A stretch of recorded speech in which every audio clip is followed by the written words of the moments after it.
luta pela sua elevação espiritual, tornando-se humilde e bom, caridoso e amigo. Enquanto corremos atrás dos fenômenos, deixamos de estender a mão ao próximo. Um adepto da doutrina espírita não consulta cartomantes, magos ou adivinhos. A proibição é válida, pois se hoje existem abusos, imaginem no passado.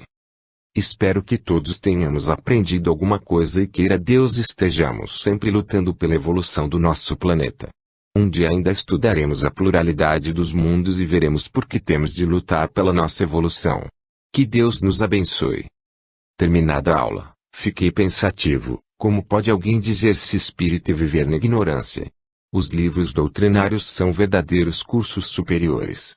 Quando os buscamos, compreendamos que não existe pessoa má, existem, sim, criaturas sem evolução, e que todos estão em alto mar, uns nadando contra as ondas, outros buscando o barco de Jesus, onde ele, pacientemente, vive pescando almas e ensinando-lhes o caminho do Pai. Cerrei os olhos e orei, meu Deus, perdoa-nos, não porque não sabemos o que fazemos, mas sim porque ainda somos muito avaros de amor. 6. O orientador espírita.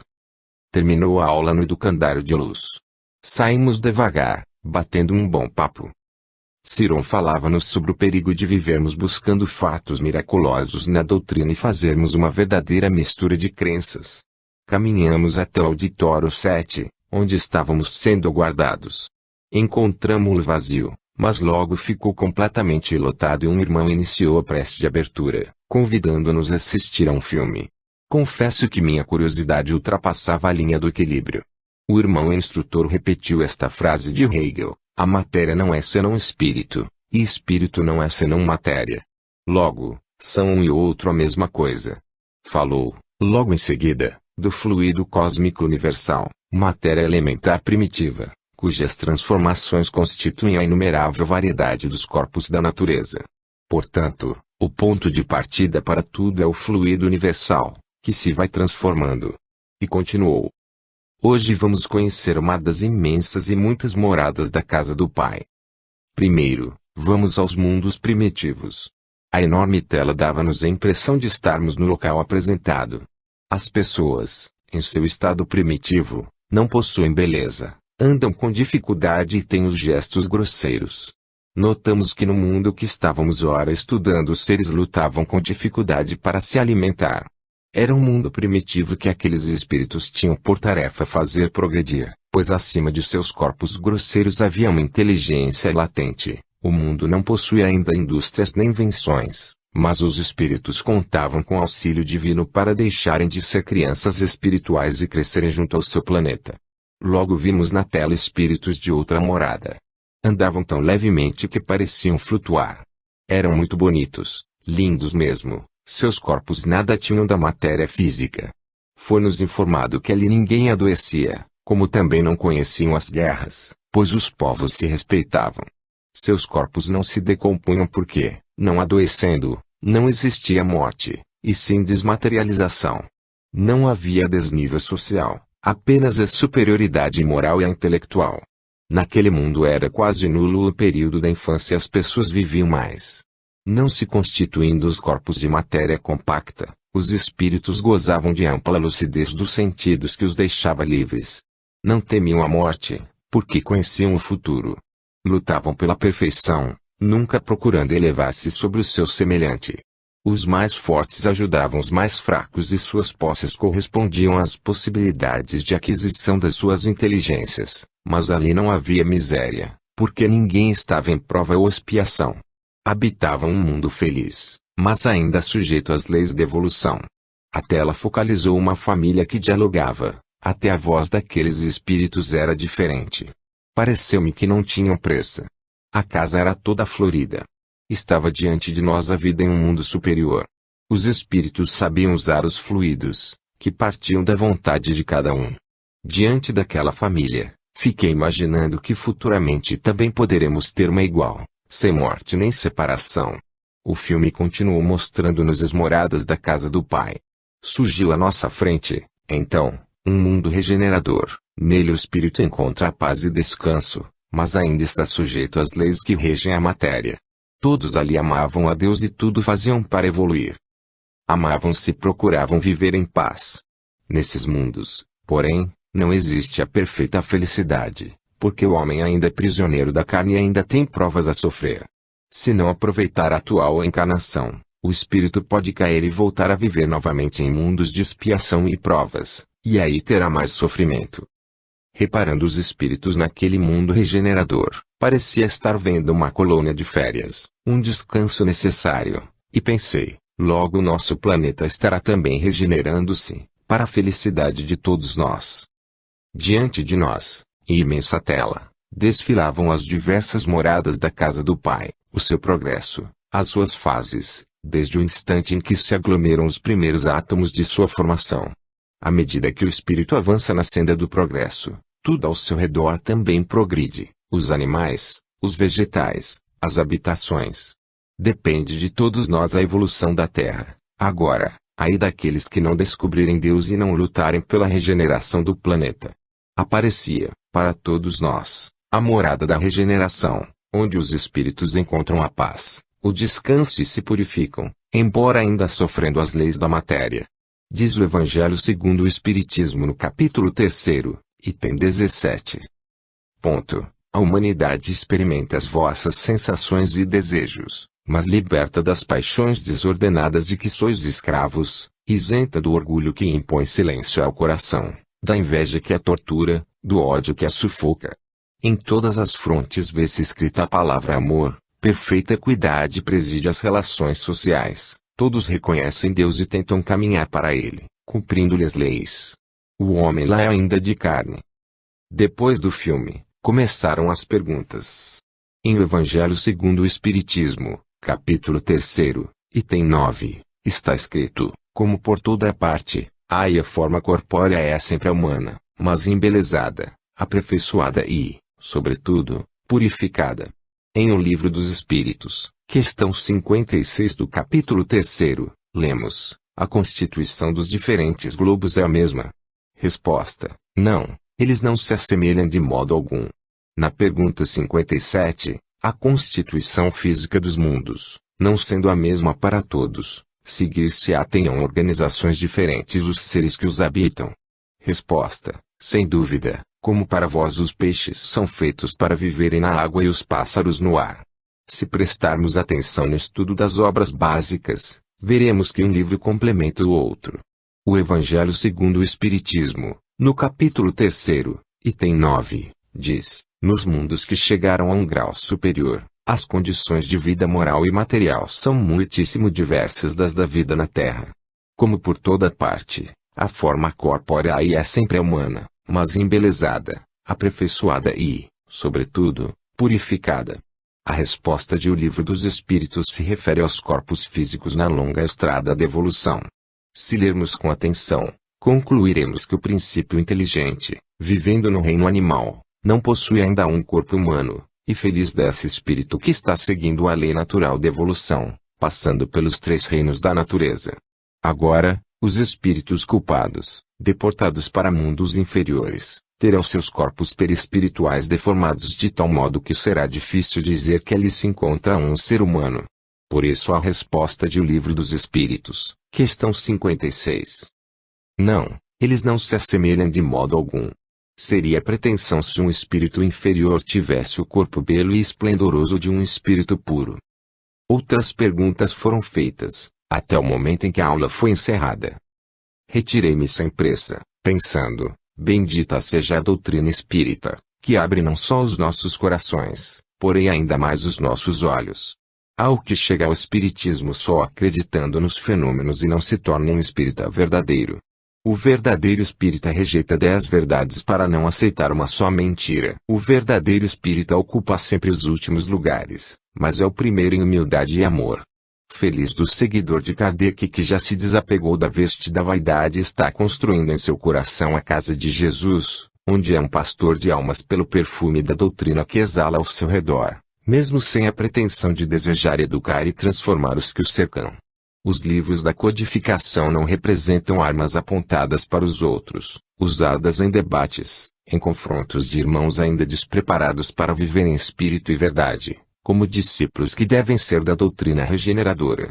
Cristo em momento algum colocou-se na posição de mestre, e como ensinou pelo exemplo. De nada adianta brigarmos com as pessoas, atacando-as por nelas encontrarmos falhas, se ainda não possuímos condição de lhes apresentar a doutrina da renovação. Só as obras básicas darão ao homem condição de compreender por que está encarnado e o quanto a carne é frágil. Mas não adianta obrigarmos as pessoas a lerem as obras básicas, precisamos, sim, estudá-las e vivê-las a cada minuto e tudo fazer para que os frequentadores da nossa casa aprendam a manuseá-las, ajudados pelo nosso conhecimento e ainda mais pela nossa humildade. Os nomes dos doutores da lei da época de Jesus apagaram-nos da história a terra e o vento do tempo, mas o representante de Deus na terra, Jesus, apenas deixou gravado na lembrança de cada um de nós o perfume do exemplo e da verdade. A arrogância e os ares de sabedoria, ao invés de ajudarem o próximo, apenas os espantam e os revoltam, e hoje o que mais falta nas casas espíritas é o perfume da humildade. Luiz, a falta de humildade nos centros o deixa preocupado? Perguntou Arlene. Sim, irmã. Dia após dia, depois que me encontro no educandário, vejo como os homens ainda estão longe de evolução. Basta decorar alguns livros e já se julgam os donos do mundo. Cheios de orgulho, vão levantando bandeiras e trincheiras em defesa da doutrina, quando o que se faz necessário é uma campanha, com bons oradores indo de centro em centro, incentivando e ensinando seus frequentadores a manusearem as obras básicas. Muitos não estudam, porque não sabem como fazê-lo. Ao invés de discutirem em defesa da doutrina, devem os estudiosos dos livros doutrinários fazerem como os apóstolos de Jesus, saírem para pregar, não com arrogância, mas com amor e humildade. Em muitas casas estuda-se isso ou aquele livro, e ninguém conhece o conteúdo do livro dos Espíritos.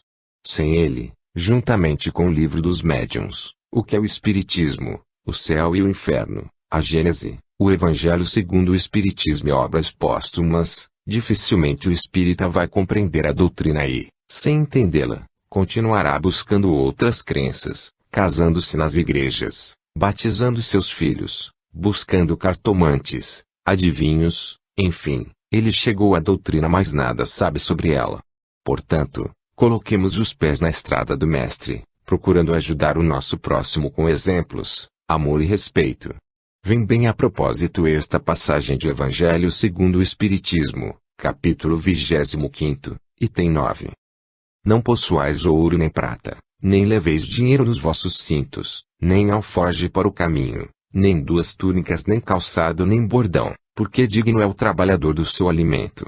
E em qualquer cidade ou aldeia que entrardes, informai-vos quem há nela digno, e ficai ali, até que vos retireis. Esta parábola de Jesus pede aos que recebem o dom da palavra que saiam vestidos com a túnica da humildade, ensinando com paciência, porque há muitos que desejam aprender, mas não contam em seus centros com grupos de estudo sistematizado da doutrina e por isso vivem comprando livros aquém dos ensinos doutrinários, estão na doutrina, mas acendem velas e seguem rituais de outras religiões, não por maldade, mas porque ainda não lhes abriram a porta do esclarecimento e da sabedoria. Ao invés de ficarmos brigando uns com os outros, vamos nos colocar a caminho, indo de centro em centro ensinando seus frequentadores a manusear as obras básicas, porque conhecemos espíritas que jamais leram um livro sequer da codificação. Você tem razão, quem vive lendo qualquer livro jamais será um bom espírita. É isso mesmo. Ficamos conversando, até que os outros juntaram-se a nós e convidados fomos a visitar algumas casas espíritas. Confesso que, nesses anos todos, muitas delas eu jamais conhecera. Logo na primeira, deparamos com algumas senhoras e senhores simpáticos e que aparentavam possuir muito conhecimento. A direção da casa estava reunida.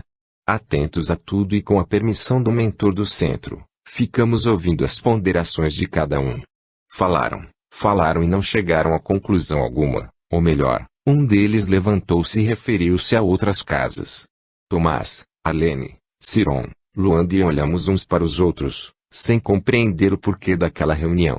Será que esses irmãos têm conhecimento da doutrina do Cristo, onde ele nos ensina não só a emprestar a capa, mas a andar 100 passos além? Indagou Ciron. Será que este grupo conhece a parábola do óbolo da viúva e a do bom samaritano? Muitos pediam a palavra e se exaltavam, dizendo-se preocupados com a doutrina, onde muitos adeptos estão buscando as chamadas terapias alternativas, dizendo-se espíritas e admirando a apometria, cristalterapia e outras mais. Ficamos até o final. Estava louco para perguntar o que viéramos ali fazer, mas logo estávamos em outra casa, pequena e simples, onde os frequentadores estudavam todas as obras básicas. Ficamos junto a um grupo que durante 4 anos vinha estudando a introdução do Livro dos Espíritos, mas buscando em cada item outros livros da codificação e dos grandes filósofos do Espiritismo. Como essa gente estuda? Falei a Arlene. Se não bastasse a consulta às obras básicas, ainda buscavam na Bíblia a confirmação dos ensinos doutrinários. Os grupos daquela casa levavam a sério o estudo e qual não foi a nossa alegria quando visitamos outros grupos de estudo e percebemos que os seus frequentadores também viviam o lado prático da doutrina, sem ficarem apegados à letra. Daquela casa partiam caravanas de auxílio aos necessitados, visitas aos pobres debaixo de pontes e casebres humildes, além do abraço a crianças necessitadas e doentes. Os frequentadores daquele centro espírita elucidavam a alma e engrandeciam o espírito através da caridade. Acompanhamos os caravaneiros, e com alegria eram recebidos nos casebres humildes. Eles levavam as palavras de Cristo e engrandeciam a doutrina codificada por Allan Kardec. Talvez estas casas nem sejam conhecidas por alguns espíritas de renome, mas seus nomes estão escritos no coração de Jesus. Observando todos os seus frequentadores trabalhando para os pobres, para os doentes e estudando a doutrina, sentimos repletos de esperança, porque nada mais decepcionante para nós, espíritos, do que defrontarmos com brigas e polêmicas entre os confrades. Os adeptos daquele centro falavam em Bezerra e em Eurípides e não ficavam somente trancafiados em gabinetes, anfiteatros, congressos ou simpósios, eles faziam o que Jesus fez. Saíam em busca dos doentes do corpo e da alma. Jesus disse, em Mateus, capítulo 19, versículo 29, e todo o que deixar, por amor do meu nome, a casa, ou os irmãos, ou as irmãs, ou o pai, ou a mãe, ou a mulher, ou os filhos, ou as fazendas, receberá cento por um e possuirá a vida eterna. Depois ele ainda diz, em Lucas, capítulo 9, versículos 61 e 62, nenhum que mete a sua mão ao arado, e olha para trás, é apto para o reino de Deus. Portanto, o espírita que só deseja evangelizar o seu próximo está longe da verdade, é orgulhoso, avaro e egoísta, porque o verdadeiro trabalhador é aquele que prega pelo exemplo, indo até os necessitados, convivendo com a miséria e a dor, só assim terá condição de compreender a doutrina renovadora. Se ficarmos agrilhoados no orgulho das nossas almas, poderemos ser excelentes explanadores do Evangelho, grandes conhecedores da doutrina, mas com uma fé sem obras. Se os espíritas, principalmente os homens espíritas, ficarem fechados nas salas e escritórios dos centros, logo a doutrina cometerá os mesmos erros de outras igrejas, muito sermão, mas pouco exemplo. Falam alguns que se ficarmos indo atrás dos pobres esqueceremos a parte doutrinária.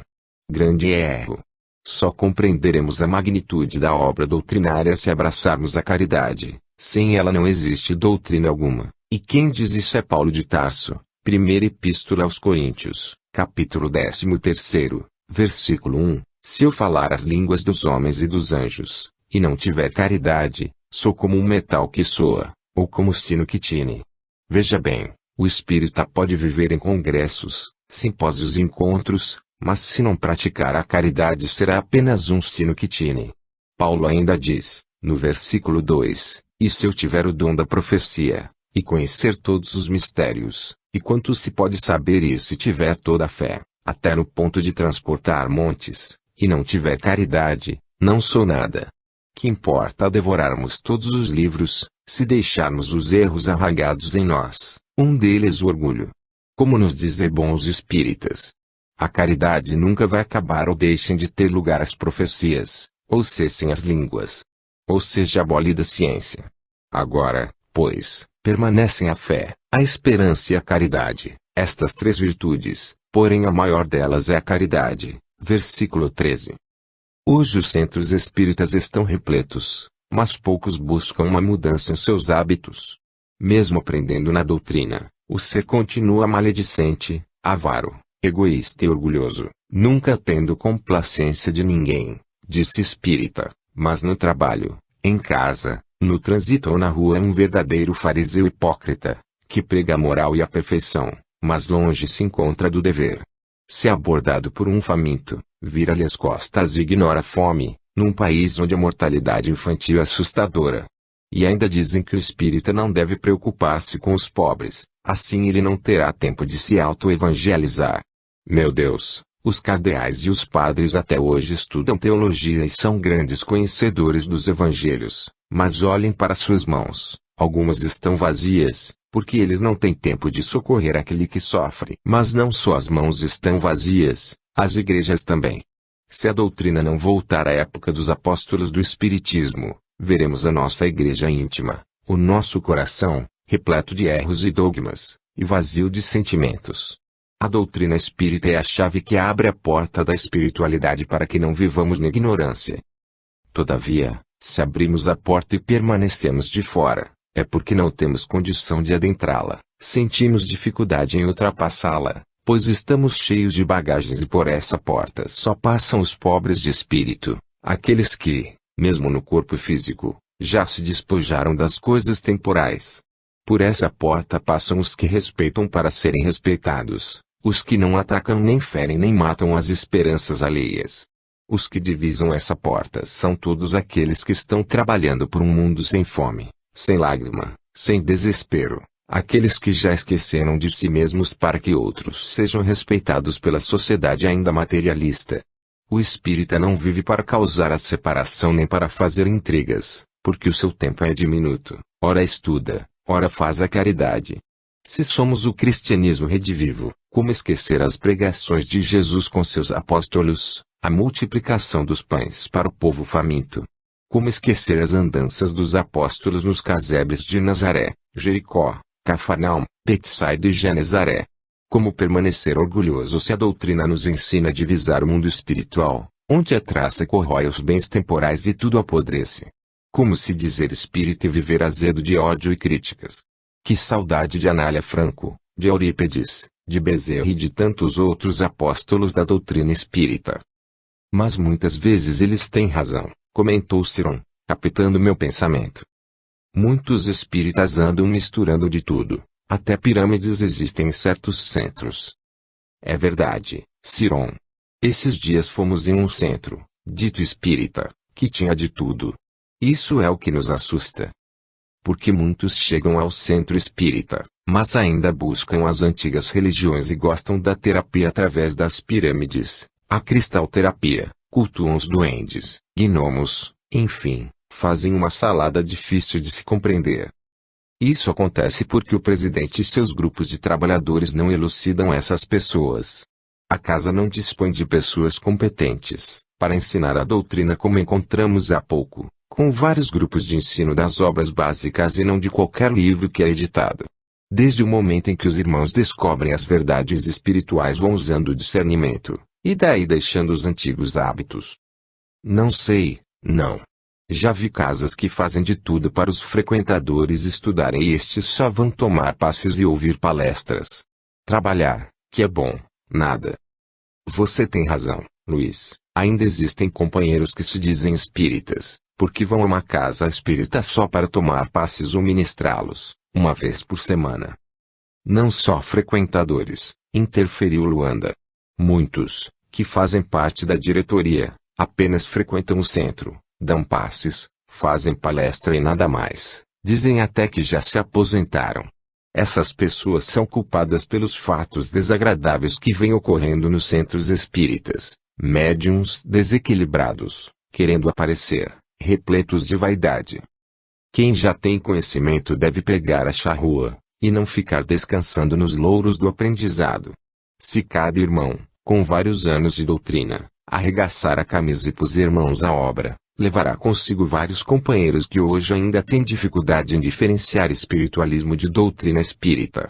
Poderemos dizer que a culpa é dos fundadores, dos diretores da casa que só a frequentam uma vez por semana e quando chegam, com seus ares de doutores da lei, Gostam de ser bajulados e tudo fazem pelos aplausos daqueles que só desejam aprender, enquanto o maior dos mestres se fez o menor para nos deixar a palavra do Pai. São essas pessoas humildes, vindas de outras religiões, que não são bem orientadas, porque a casa coloca pessoas sem conhecimento da doutrina para recomendar livros e orientá-las para os seus trabalhos. Muitas vezes esses livros são de procedência duvidosa. O certo é só recomendar as obras básicas, porque são o alicerce da vida de um espírita. Vamos até o salão, propôs Ciron. E assim o fizemos, chegando perto de um irmão que dava orientação. Ele dizia a uma jovem senhora, que vivia momentos amargos com um marido alcoólatra, que ela sofria porque estava sendo assediada por obsessores. A causa era ela ser médium e precisar desenvolver a mediunidade. A senhora, assustada, mais desesperada ainda ficou quando o orientador lhe narrou sua vidência, dizendo que junto a ela se encontravam 10 terríveis espíritos das trevas. Meu Deus! Falei. Este não é um orientador, e sim o próprio obsessor encarnado. A jovem saiu dali e teve de buscar uma terapeuta, tal o pânico de que ficou possuída. É certo isso? Perguntamos. Será que cada centro espírita que faz esse trabalho não teria de criar cursos baseados nos livros da codificação, para bem orientar os que chegam à casa? Será certo escolher alguém, baseado apenas em relação de amizade, para fazer tal trabalho? Claro que não. Se os dirigentes não criarem cursos de orientadores espirituais, veremos cada vez mais o que vem ocorrendo: muitas pessoas brigando e atacando a doutrina, por não conhecê-la como realmente ela é, pura, verdadeira e consoladora. Cada centro deve criar, primeiro, um grupo de orientadores com pessoas capacitadas, e nunca escolhidas pelos diretores da casa tão somente por serem seus amigos ou conhecidos. O que é preciso para ser um bom orientador? Primeiro, humildade. Não se julgar dono da verdade. Segundo, ter conhecimento da doutrina espírita. Conhecer o livro dos espíritos e o livro dos médiuns e, baseado neles, dar a orientação. Terceiro, não emitir opinião própria, e sim o que está nas obras básicas. Quarto, jamais dizer a outra pessoa que ela está obsediada. Sugerir o passe para um fortalecimento espiritual. Quinto, nunca dizer que seus problemas pessoais são decorrentes da falta de desenvolvimento mediúnico. Mediunidade não se desenvolve, educa-se. E só estudando o livro dos espíritos e o livro dos médiuns faremos com que ela seja disciplinada. Indicar para leitura livros que sejam da codificação. Sexto, nunca deixar transparecer a vaidade em suas palavras. Quem busca orientação está em desespero, querendo um amigo, um ombro-irmão e não um crítico. Sétimo, o orientador tem por obrigação apresentar os trabalhos sociais da casa e convidar o irmão a participar deles. Oitavo, não é prudente o orientador fazer premonições, deixando transparecer que é médium de excelentes faculdades. Ele tem de deixar o irmão à vontade, pois este é alguém doente, que está em busca da cura. Nono, nunca esquecer que o orientador de uma casa espírita tem de ser uma carta viva de Cristo, falando somente a verdade, nunca traindo a voz dos Espíritos do Senhor. Décimo, um bom orientador é aquele que coloca na mão do iniciante espírita a chave do tesouro, que vem a ser as obras básicas, incentivando-o a tomar gosto pelo estudo, fazendo-o ver que sem o estudo o homem pode tornar-se prisioneiro do fanatismo e da mentira, e que a doutrina veio para salvar almas, e não para aprisionar ninguém. Quem estuda encontra a verdade sobre a vida e a morte, por isso, feliz do homem que tem por dever levar o seu semelhante até Deus. Saímos, levando na alma o perfume de Jesus e nos passos a força e a vontade de trilhar o seu caminho. 7. Obras básicas, um curso superior. Visitamos outra casa espírita, bem bonita, contudo muito limpo. Enquanto aguardávamos o início dos trabalhos, o mentor daquele centro foi nos mostrando suas dependências. O local era não só uma escola onde as pessoas se instruíam, educavam-se e trabalhavam, como também representava um hospital, onde a criatura encontrava o remédio para aurir forças para enfrentar o mundo atual. Se todos buscassem uma casa religiosa, hoje não teríamos uma sociedade doente. Há os templos espirituais para curar a alma, fortalecê-la e instruí-la, mas o homem foge das coisas do espírito, porque sempre nos pedem renúncia. Um centro espírita que não procura instruir e curar o doente precisa mudar o seu modo de agir. O presidente daquela casa ensinava todos os dirigentes a se comportarem diante de um grupo. Estes, por sua vez, se colocavam no lugar de cada aprendiz do evangelho, sem ares de professores nem de donos da verdade. Gostei muito do local. É ridículo ver uma pessoa que se diz espírita repleta de orgulho, tratando seus colegas como se estes fossem débeis mentais. O verdadeiro sábio é aquele que ensina pelo exemplo. O orgulho não elucida ninguém. Os diretores daquela casa espírita tinham por dever não deixar o centro sem orientação doutrinária e, atentos, visitavam os diversos grupos de trabalho, não permitindo que a vaidade tomasse conta daqueles que receberam a incumbência de orientar almas. Por que as casas espíritas não tomam por base a humildade? Perguntou Arlene a Ciron. Algumas até adotam doutrinas diferentes. Irmã, a casa que se diz espírita é regida por um estatuto e este tem de ser bem explícito, quando se trata de doutrina espírita. Entretanto, os homens são falíveis. O único meio de controlar os abusos é ter uma diretoria atuante, com pessoas que não se sintam velhas nem aposentadas. Em todos os grupos daquela casa eram estudados o Livro dos Espíritos, o Livro dos Médiuns e os livros de André Luiz, assim como os de Paul Gibier, Delany, Flammarion e outros clássicos da doutrina. Dizem que quem estuda os livros doutrinários com afinco está se graduando em um curso superior. Falei para Luanda. Nesta casa não só se estuda, como também os trabalhos sociais são bastante edificantes. Estes, no mundo atual, agem como terapia. Mães que se separaram dos filhos pela desencarnação costuram, felizes, enxovais para crianças, filhos de mães pobres, assim como fazem peças de artesanato cuja renda reverte em prol da instituição, sem precisar sobrecarregar seus frequentadores. Quem possui talento não pode deixá-lo enterrado, e por que não elucidar senhores, senhoras e jovens a usar o talento da arte para ajudar o próximo? É mesmo, fico triste em presenciar tantas casas que nada realizam de bom para o próximo. Você tem razão. Muitos julgam que o centro espírita é um clube onde se vai uma vez por semana para o lazer, nada além disso. Ainda fizemos outras visitas, para depois voltarmos ao educandário de luz.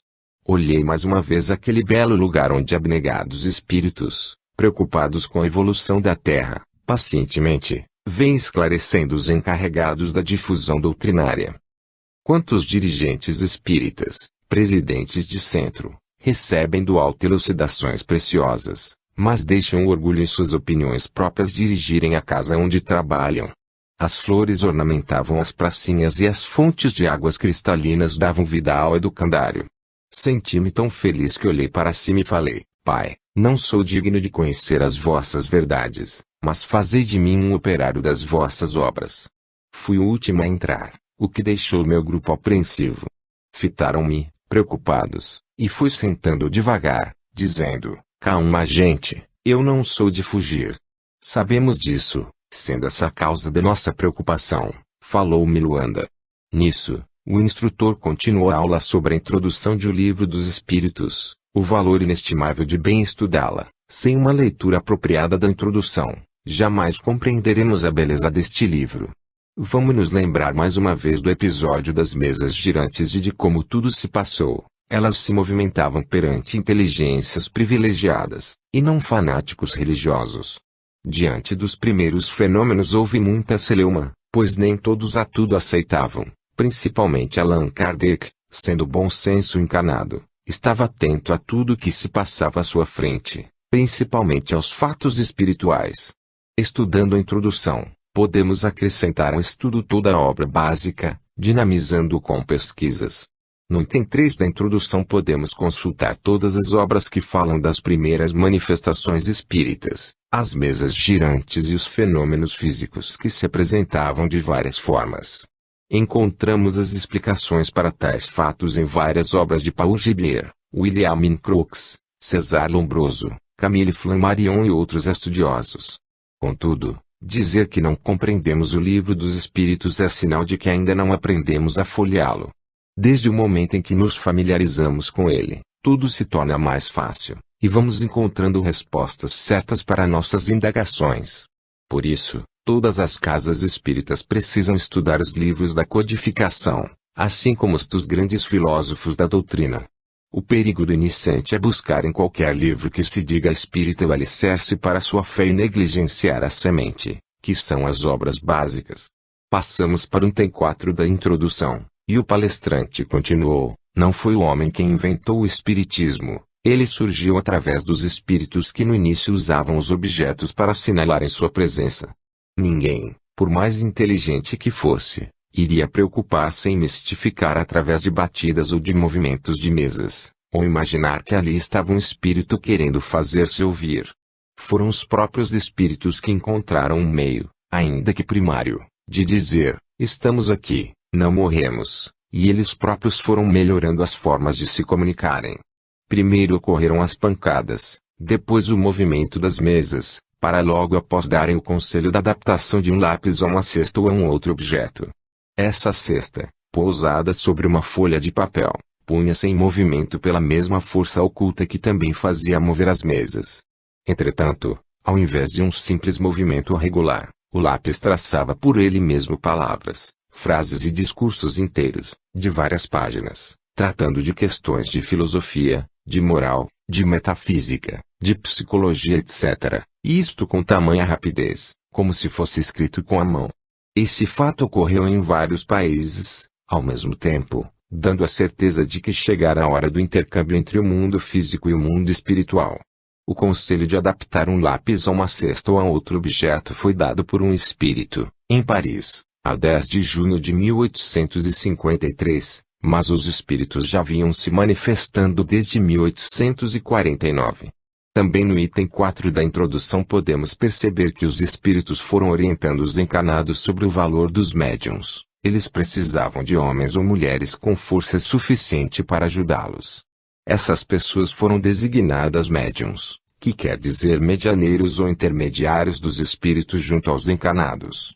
As condições que dão essa força especial prendem-se a causas ao mesmo tempo físicas e morais.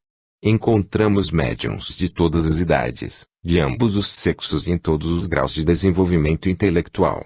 Pouco a pouco foram percebendo que o médium, tomando diretamente o lápis, escrevia mais rapidamente. Assim, as comunicações tornaram-se mais rápidas, mais fáceis e mais completas. O mediunismo sempre existiu, mas com a doutrina espírita surgiram os médiuns, meio encontrado pelos espíritos para se comunicarem com os encarnados. Para nos tornarmos bons médiuns, temos de nos instruir e nos amar, com amor, tornamo-los dóceis, humildes e verdadeiros. Com estudo sistematizado da doutrina, o médium não será presa da vaidade, defeito este que leva qualquer médium a fracassar em sua tarefa sob o ponto de vista espiritual. As obras básicas são o alicerce de que necessitamos para erguer qualquer casa e dar início ao longo caminho da mediunidade com Jesus.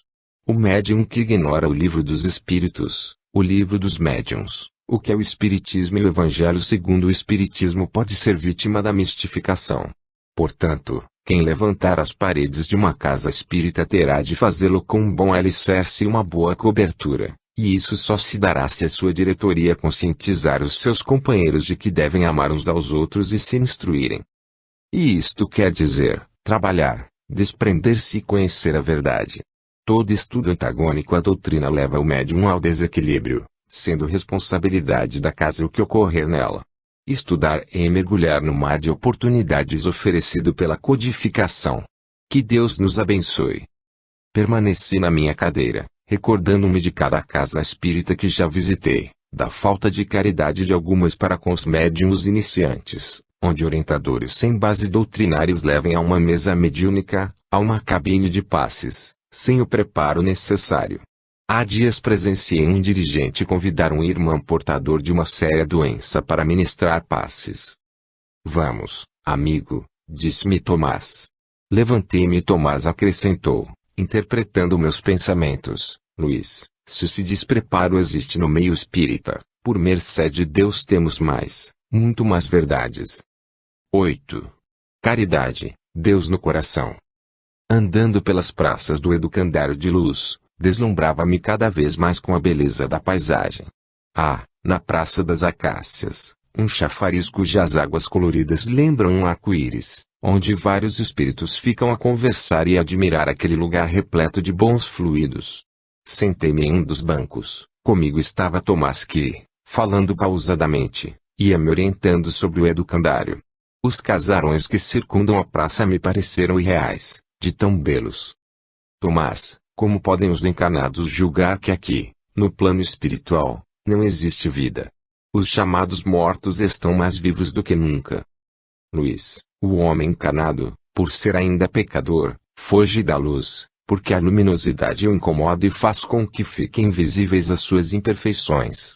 Se em cada lar existisse o esclarecimento sobre a continuação da vida, os homens estariam conscientes de que seus atos são tapetes no caminho até Deus. Se hoje brincam com a vida física, muito terão de sofrer amanhã. Mas o mundo físico convida aos prazeres, o que faz o homem não pensar na morte. Tomás tem razão, o morrer é algo que lutamos para não lembrar. Tanto encarne como desencarne são, para o espírito, horas muito difíceis, porque temos de deixar para trás aquele momento de vida e iniciarmos uma nova etapa. E ninguém gosta de começar tudo de novo. Da fase adulta, voltamos à condição de crianças, pedindo ajuda e esclarecimento, e o espírito vaidoso reluta em reiniciar um novo aprendizado. Por isso, Luís, muitos homens correm do espiritismo, do estudo sistematizado da doutrina espírita, porque o esclarecimento convida a mudar seu modo errado de vida.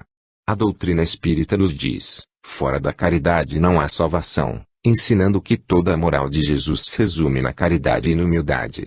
E quem deseja estender a mão ao desvalido, ao infeliz maltrapilho que nos pede esmola, ao desesperado que nos bate à porta, ao faminto de amor que nos pede consolo.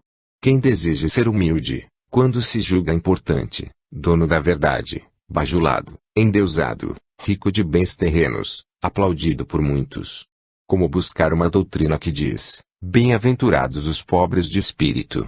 O orgulhoso se diverte com esta máxima, porque para ele ser pobre de espírito é ser ignorante, é ser inculto, por isso não compreende o significado da humildade. Quando alguém fala sobre ela recordando Francisco de Assis, sempre diz, mas ele é ele, eu sou culto, inteligente, quero ficar distante desses malucos. São pessoas preocupadas com elas mesmas, por isso consideram os ensinos do Cristo como indignos da sua atenção. A doutrina espírita faz o homem descer do seu pedestal, ensina-o a buscar a verdade, dando a cada um a certeza de que a vida física é rápida como um relâmpago, sem deixar de ser uma obra de Deus, e por isso temos obrigações para com ela. Renegar a caridade e a humildade é abandonar o remédio que salva o homem, que o cura da lepra do orgulho. Mas, digam o que quiserem, um dia terão de desencarnar e entrar nesse mundo invisível que tanto criticam e menosprezam. E a caridade, Luís Sérgio, é o caminho da felicidade eterna. Jesus sempre pregou a humildade e a caridade, não só pregou como nos deu exemplo. Quem pratica a caridade é manso e pacífico, puro de coração e pobre de espírito, porque o caridoso muitas vezes está preocupado mais com seu semelhante do que com ele próprio. Caridade e humildade são as virtudes que o homem tem de lutar para possuir, e na doutrina espírita é o lema do bem viver, tanto que na fachada de muitas casas espíritas está escrito, Deus, Cristo e caridade. Deus é o Pai onipresente, justo, que nos perdoa infinitamente através da lei da reencarnação. Cristo é a humildade atuante, é o exemplo de vida, mesmo sendo o governador do planeta, não se disse professor nem sábio, dando o maior exemplo de humildade. Caridade é o pão que o homem precisa multiplicar para conquistar a salvação. Sem a caridade continuamos egoístas, orgulhosos e falsos. Sem a caridade no coração, continuamos contra o nosso próximo, lutando contra ele, e cada vez que o fazemos estamos indo contra Deus, porque não podemos amar a Deus desprezando um só de seus filhos. O caridoso tem Deus no coração, portanto, Luís, se o espírita não luta para praticar a caridade é porque ele ainda não conhece as obras doutrinárias. Nelas estão todo o perfume que deve espargir ao seu redor. Sem a caridade não ocorre a reforma íntima, e a doutrina é a consolação, é o batismo de fogo que temos de buscar para nos sentirmos renovados. Correr de um ato de caridade, ignorá-la, é como fechar o coração aos ensinos doutrinários, é expulsar Jesus de perto de nós, porque ele veio à crosta para nos ensinar o caminho da salvação. Seu nome, humildade e caridade. Quando Tomás terminou, confesso que me encontrava boquiaberto. Conversando com o querido amigo, em nenhum instante ele desejou transparecer todo o seu conhecimento doutrinário. E ali o meu companheiro, o meu irmão, acabava de me dar uma bela lição sobre caridade e humildade. Enlacei seu ombro, dizendo: obrigado, muito obrigado. Ele se levantou, convidando-me a voltarmos à sala de aula. Percebi que os grandes homens não gostam de ser admirados e louvados, só os que têm no coração a vaidade, o orgulho e o egoísmo. Ainda olhei os campos floridos e a fonte, que parecia um arco-íris, beijando o rosto de cada um que ali se encontrava. Cumprimentei-a: obrigado, irmã Água, pela bela lição de humildade que nos oferece a cada instante da nossa vida. Até breve. 9. O trabalho de desobsessão. Após breves instruções, convidados fomos a conhecer outras casas espíritas. Arlene Ciron, Luanda e Tomás eram os meus companheiros amigos. Logo estávamos em um centro onde os dirigentes nem pareciam espíritas, faziam-nos recordar da época da Inquisição, quando os homens da igreja condenavam e matavam em nome de Deus, onde o fanatismo religioso se mascarava em nome da defesa do cristianismo. Aqueles ditos espíritas nada faziam além de acusar e tentar desmoralizar os próprios espíritas. Apesar de falarem muito sobre a doutrina, esta bem longe se encontrava de seus corações. Chamou-me a atenção a mesa forrada com uma toalha branca e alguns vasos com rosas de pano. Vê se pode, comentou Luanda. Ficamos naquele local algumas horas e com alegria constatamos que doutrina espírita é muito mais do que espiritualismo, que aquele que a pratica já olha o seu semelhante com outros olhos, não é um juiz implacável, mas respeitador das leis de Deus. Tivemos oportunidade de fazer vários apontamentos para serem levados ao educandário. Vimos de tudo, desde bingo beneficente até jantares regados com a famosa cervejinha. Mas, deixemos pra lá, pensei. Nisso, Tomás serviu-se de um médium da casa e falou sobre a responsabilidade dos centros espíritas, que devem respeitar a pureza doutrinária. Recordou que para nós, que cremos na imortalidade da alma, as coisas materiais são passageiras, que a casa espírita deve ter suas paredes nuas para que cada frequentador, com suas atitudes, as enfeitem. Muitos de nós, espíritas, somos ex-católicos, ex-protestantes ou outros por isso às vezes queremos adornar a casa, como se para embelezá-la fossem necessários panos, incenso, velas e flores. Os centros só precisam que cada um se torne a cada minuto um espírita cristão. Tomás falou também do perigo de formarmos grupos mediúnicos de ajuda aos toxicômanos sem uma preparação dos médiuns. Quando encerrou, todos daquele grupo olharam o médium de uma maneira estranha, não tinham gostado. Uns diziam que havia sido um obsessor quem falara, outros que era animismo.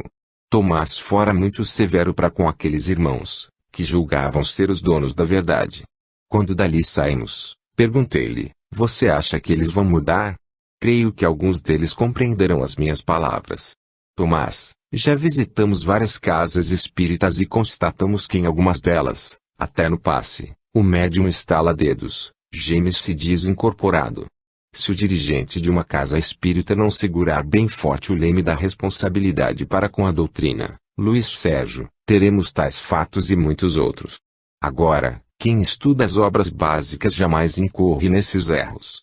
Logo estávamos em outro centro, onde alguns médiuns pintavam obras mediúnicas, e também, com espanto, constatamos que essas obras eram vendidas, de acordo com a necessidade de quem as comprava.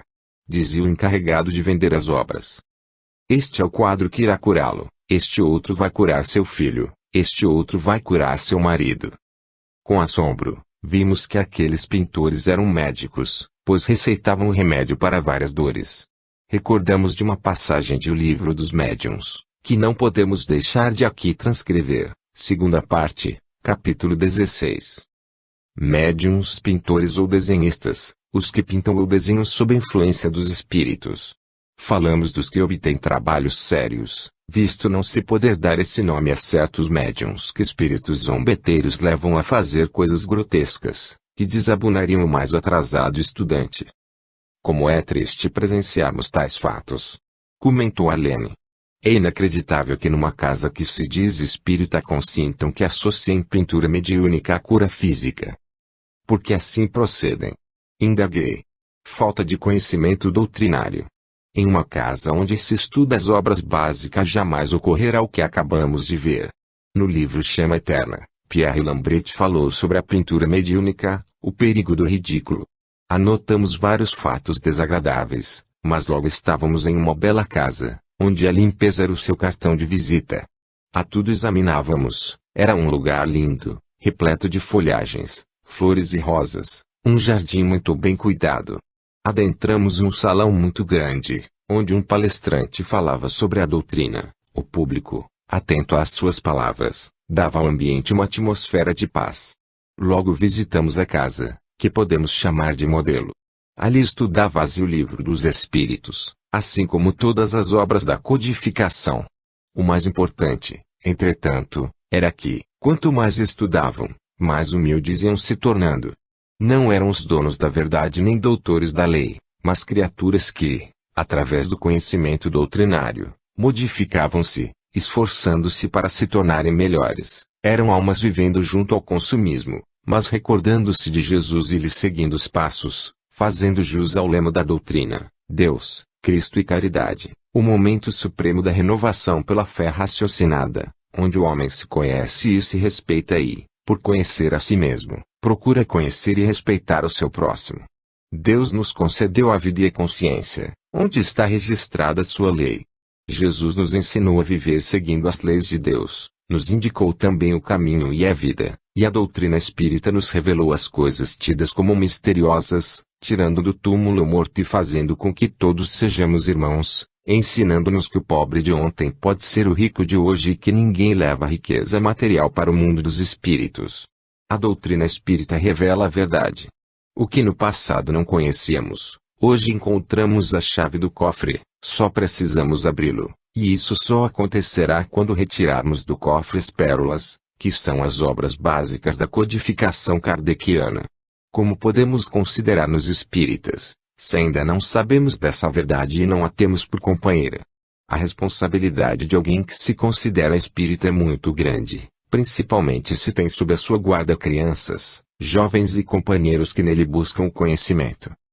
Naquela casa, muito bonita, a doutrina era bem assimilada. Buscando todos os grupos e frequentadores daquele núcleo espírita, constatamos que se amavam muito e que o estudo era o seu alicerce. Não presenciamos qualquer conversa cavernosa, de medo, ameaça, enfim, tão comum em grupos sem conhecimento.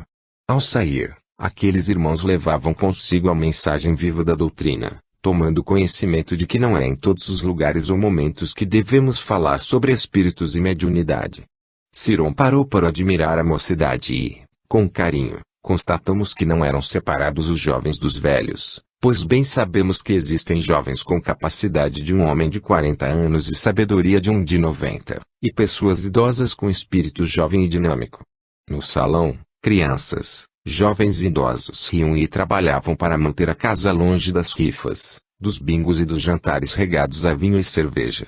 Aproximei-me de uma jovem senhora de seus 70 anos que bordava e alegremente contava casos.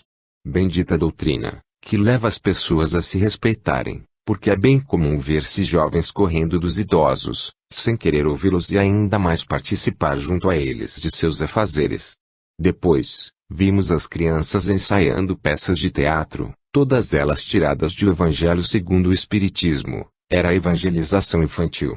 Elas não só eram evangelizadas, como também estavam aprendendo a trabalhar em artesanato. Pareciam-me muito felizes. Luiz, falou-me, Ciron, que bênção para esses piás, recebendo desde pequenos os ensinos doutrinários. Já imaginou uma criança que desde tenra idade aprende a fazer a caridade, que pessoa boa e feliz não será? Deixamos aquela casa espírita, onde a caridade era o perfume para todas aquelas almas. Luanda falou com Tomás, que logo nos convidou a irmos até outro centro. No trajeto, encontramos uma caravana de pacificadores, que nos cumprimentou pelo trabalho. Tomás aproveitou para tomar algumas informações e Xanjin, o instrutor do grupo, informou-nos de que a espiritualidade maior vem se preocupando com a desunião dos espíritas, dizendo até uma frase de cunho popular: em reino que se divide, o rei é deposto.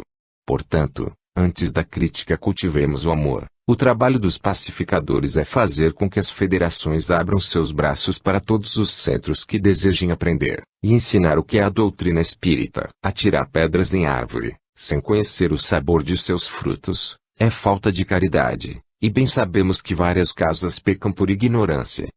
Qual a instituição humana, mesmo religiosa, que não enfrenta obstáculos, contra os quais é preciso lutar? Indagou o instrutor. A casa espírita precisa pedir orientação às suas federações sobre a maneira certa de bem conduzir os seus confrades. A árvore espírita tem raízes profundas e cada casa é um ramo que desabrochará se a seiva da verdade a tornar mais forte.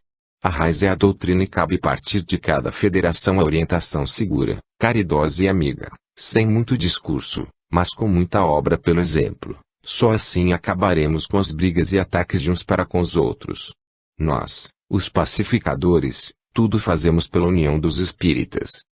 Permanecemos conversando por algumas horas. Despedimos-nos e nos dirigimos para outra casa espírita, onde recebidos fomos por Nestor que, carinhosamente, colocou-nos a par dos trabalhos, levando-nos à Câmara de Passes, onde assistimos ao trabalho de um grupo de desobsessão. Em seguida, visitamos a casa de Eliane, uma jovem cujo caso teríamos de estudar. A casa era muito bonita, seu quarto, bem decorado, tinha até computador. Filha única de Gervásio e Tatiana, gozava do carinho e proteção dos pais, mas ultimamente vivia triste, evitando qualquer reunião social. Estávamos em um lar confortável, mas onde ninguém orava ou possuía religião. O que viemos fazer aqui? Perguntei a Luanda. Conhecer este lar e tentar fazê-lo cristão. Ficamos intuindo o casal a buscar uma religiosidade, que o pudesse ajudar. Mas eles só pensavam em dólar, aplicação financeira, enfim, na vida material, e só agora se achavam preocupados com filha. Por mais que fizéssemos, não se lembravam do Cristo. Da casa espírita também receberam ajuda.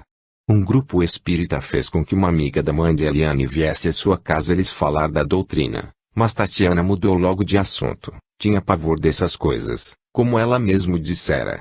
Não obtendo êxito na nossa missão, Tomás nos levou de volta ao mundo espiritual. Já no educandário, fomos preparados para ir até uma região umbralina, conhecida como Zona 99, e nesse preparo levamos vários dias. Nosso instrutor o chamava-se Ubiratã. Gostei muito dele. Devidamente preparados, fomos conduzidos a um estranho lugar, ou melhor, a uma pequena cidade trevosa, onde uma poderosa organização obsessiva traçava seus planos. Conseguimos varar ruas lodecentas e chegar ao prédio da organização trevosa. Eusébio, o chefe do grupo, preparava uma falange para destruir o lar de Gervásio e Tatiana. Diante de nós, foram passadas na tela daquela organização várias encarnações de Tatiana, Eliane e Gervásio. Espantados, ficamos sabendo que o líder da falange trevosa, Irã, era inimigo de Gervásio e que este, no passado, causara-lhe muita dor.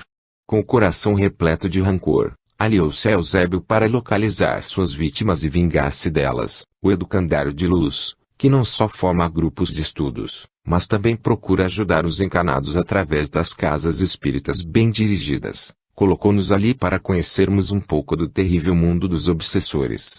Para melhor chegarmos à vitória, dizia Eusébio, precisamos fazer Eliane sentir-se sozinha e criar na sua casa mental um cansaço capaz de levá-la a uma profunda apatia. E os irmãos do Cordeiro não irão atrapalhar? Perguntou um deles. Nunca. A casa de Gervásio é um campo propício, lá ninguém fala em Deus, a moeda corrente é o materialismo. E a garota não tem méritos. Eliane é presa tão fácil, que nem precisamos elaborar um plano mais complicado, como acontece quando o encarnado tem méritos. Deram boas gargalhadas e nós ficamos, depois que saíram, analisando os filmes e alguns papéis onde aquele casal dava margem a tanto ódio. Pensando em tanta maldade, orei o Salmo 101, versículo 2 e 3, Senhor, ouve a minha oração e chegue a ti o meu clamor. Não apartes de mim o teu rosto. Em qualquer dia que me achar atribulado, inclina para mim o teu ouvido. Em qualquer dia que eu te invocar, ouve-me prontamente. Retornando à casa de Gervásio e Tatiana, Encontramos Eliane. Já não falava coisa com coisa. Os pais, desesperados, consultaram psicanalistas e remédios fortes foram ingeridos. Tentamos fazer aquele casal orar a Jesus. A jovem piorava cada vez mais. A mãe só queria levá-la para o exterior. O pai consultava os médicos amigos e estes falavam que a